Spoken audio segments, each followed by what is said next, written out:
Recently, I've been thinking a lot about the weird friction of being a millennial in 2026. I was scrolling through my feed and saw this post about how our generation seems to hit 40 while still feeling like we're 19 on the inside.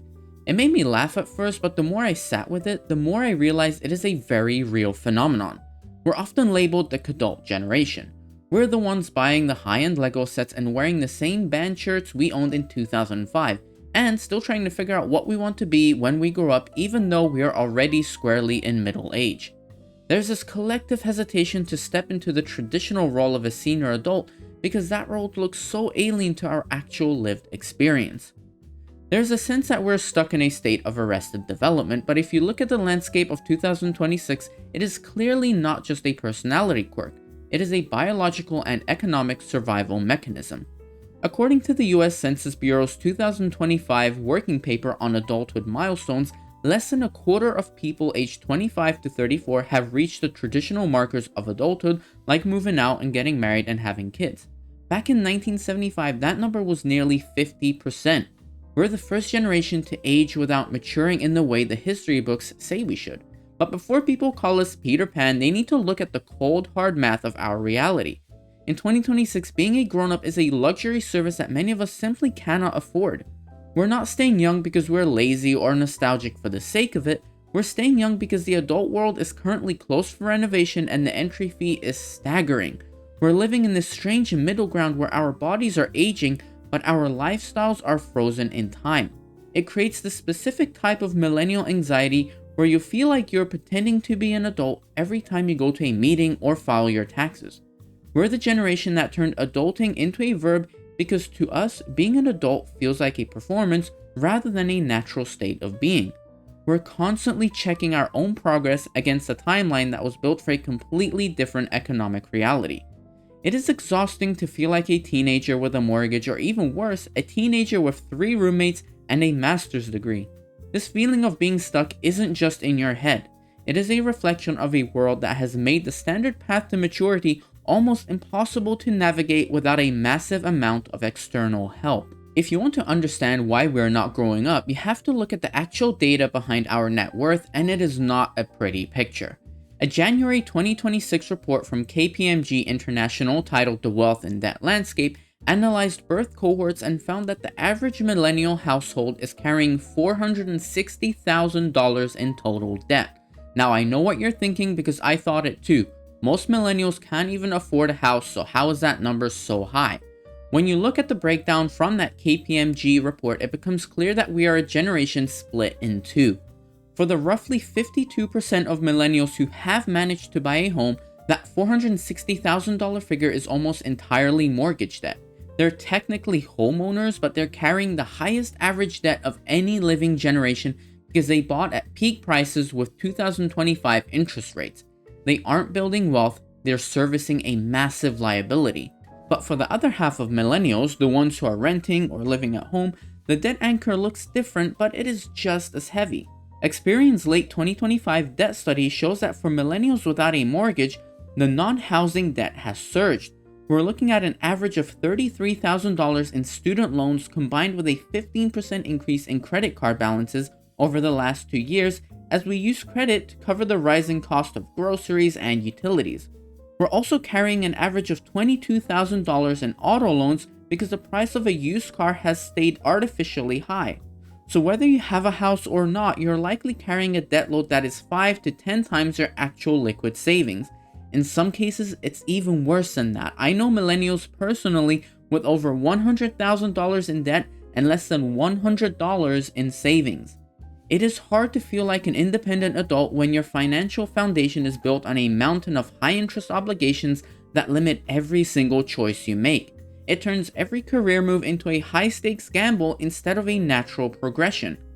By the way, if you're finding this breakdown helpful and you want to see more content about navigating the weird reality of being a millennial, please hit that subscribe button right now. It really helps the channel grow and ensures you don't miss out on these deep dives into our cultural and economic landscape.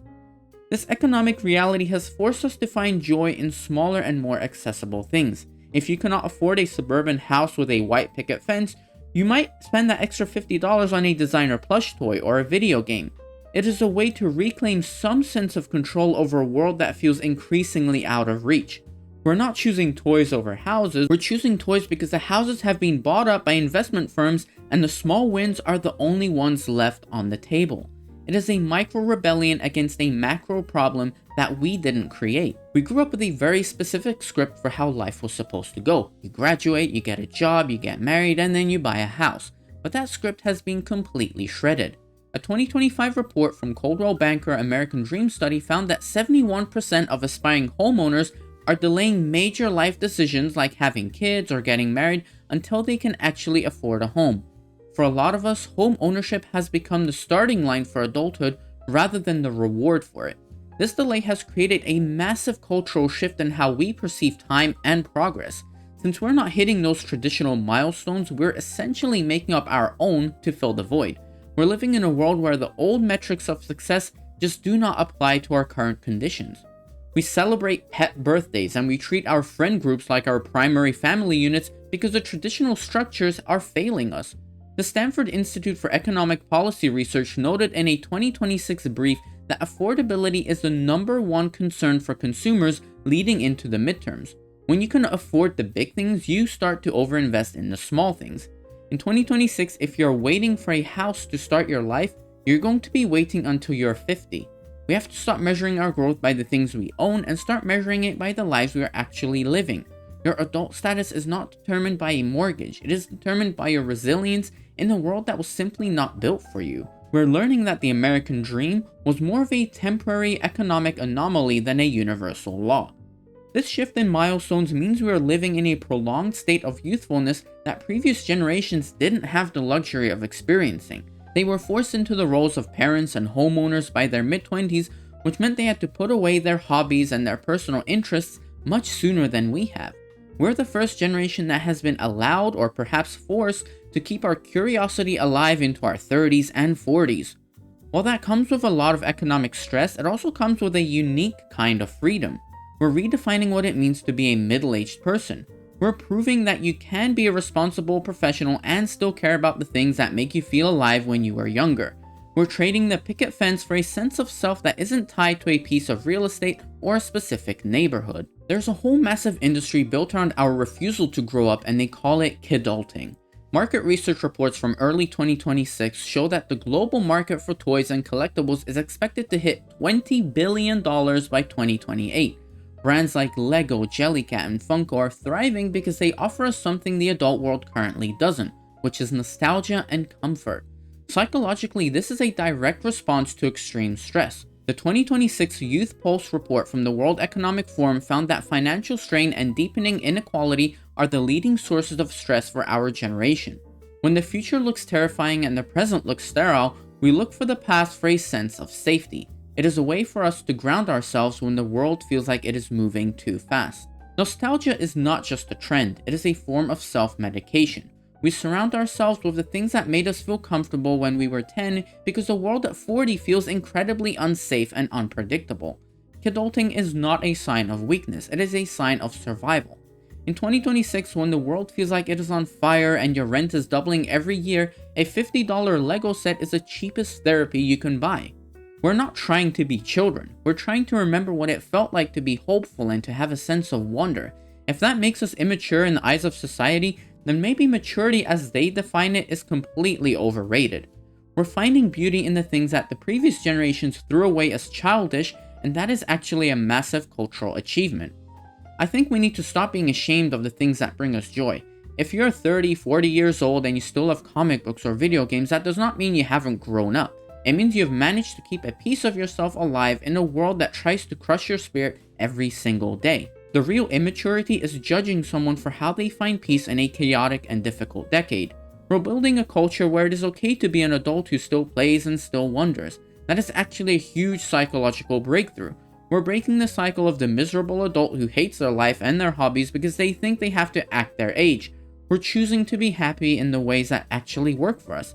That is a level of self-awareness that most grown-ups in history never actually achieved. While the world is busy calling us entitled or immature, they're missing the fact that we are actually the most adaptable generation in history. Because we haven't been able to rely on traditional structures, we have had to build our own from scratch. The 2026 Youth Pulse report mentioned that nearly 60% of young people are already using AI regularly to upskill and diversify their income. We are the generation of the side hustle not because we want to work 3 jobs, but because we have to in order to stay afloat. We have learned to navigate a gig economy and a digital landscape that changes every 6 months, and we have done it with very little guidance from the generations before us. Thank you very much. We're masters of the pivot because we have had no other choice. We're completely redefining what work looks like. We're the ones pushing for flexibility and work-life balance and purpose-driven careers. We're not growing up into the corporate drones our parents were because we saw exactly where that led for them. We saw the burnout and the mass layoffs and the total lack of corporate loyalty. We're choosing a different path, and that prioritizes mental health and personal values over a corner office and a gold watch. They call us lazy because we don't want to work 60 hours a week for a company that would replace us in a heartbeat. But growing up means knowing your actual worth. We're not avoiding responsibility, we're avoiding exploitation. We're the most skilled and most adaptable workforce in history. We just refuse to play a rigged game. This adaptability is a form of maturity that doesn't get nearly enough credit from the media. It takes a massive amount of growth to walk away from a toxic job or to start a business from your kitchen table in your 30s. We're taking risks that the generations before us would never have dreamed of because they were locked into their mortgages and their pensions early on. We have nothing to lose, so we're free to be bold. That is not the behavior of a child. That is the behavior of someone who has seen the adult world for what it really is and decided they can do much better. We're building a new version of professional life that is actually sustainable for the human spirit, and that is the most mature thing a generation can do. So what if we just change the definition of growing up entirely? What if being an adult is not about the house or the car or how many kids you have? What if it is actually about emotional intelligence and community and resilience?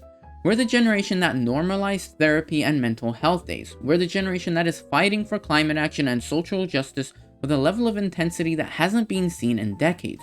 We're growing up in ways that are much more important than a credit score or a job title. We're becoming more empathetic and more self-aware and more connected to the world around us. We're looking at the damage done by previous definitions of maturity and choosing to heal instead. A 2026 study from the University of London found that millennials report significantly higher levels of cognitive flexibility than previous generations. This means we are better at seeing multiple perspectives and navigating complex social changes without losing our minds. We might still be living with roommates or playing video games on the weekend, but we're also the ones holding the world together as the old systems continue to fail. Adulthood is not a destination, it is a practice. It is about how you show up for your friends and how you take care of your own mind and how you stay curious in a cynical world. You do not need a mortgage to be a grown-up. You just need to be a decent and self-aware human being. We should be incredibly proud of the version of adulthood we're building. It is a version that is kinder and much more authentic than anything that came before it. We're proof that you can be responsible and serious about your work while still maintaining a sense of wonder and play. We're proof that you can be a senior professional and still be a massive fan of something beautiful. We're not aging without growing, we're growing into something entirely new that the world hasn't seen before. We're the bridge between a rigid past and a much more fluid future, and that is a massive responsibility that we are handling with a lot of grace. We are trading external validation for internal peace. Now, I want to end this on a positive note because I think we get enough criticism as it is. If you feel like you're not where you should be at your age, I want you to give yourself some real grace. You're surviving a historical moment that would have broken previous generations. You're navigating an economy that is stacked against you while trying to build a future that doesn't even exist yet. That is an incredible feat of strength. The path forward is not about finally growing up into someone else's boring definition of an adult. It is about leaning into the version of yourself that you have already worked so hard to build. Keep the hobbies that make you happy. Keep the friends who feel like family, but also keep that hunger to learn and to adapt. The best part of being a millennial is that we actually get to rewrite the rules for everyone who comes after us. We're old enough to know exactly how the world works and young enough to still want to change it for the better. Don't let anyone tell you that you're behind. You're exactly where you need to be. You're the bridge between the old world and the new one. Keep your toys, keep your curiosity, and keep your sanity because we're just getting started on this journey. I am curious though, do you feel like you're still 19 on the inside even though your birth certificate says otherwise? Or have you found a way to embrace an adulthood that doesn't feel like a trap? Let me know in the comments because I really want to hear how you're navigating this weird decade. If you enjoyed this video and it maybe made you feel a little bit better about your own journey, please hit that like button, it really helps the algorithm. And if you haven't yet, subscribe to the channel and ring that bell so you don't miss the next deep dive into our collective reality. We're building a community here of people who are redefining what it means to be successful, and I would love for you to be a part of it. We're aging and we're growing and we're doing it on our own terms. That is the most adult thing any of us can do. And with that, stay sharp, stay curious, and I will see you in the next one.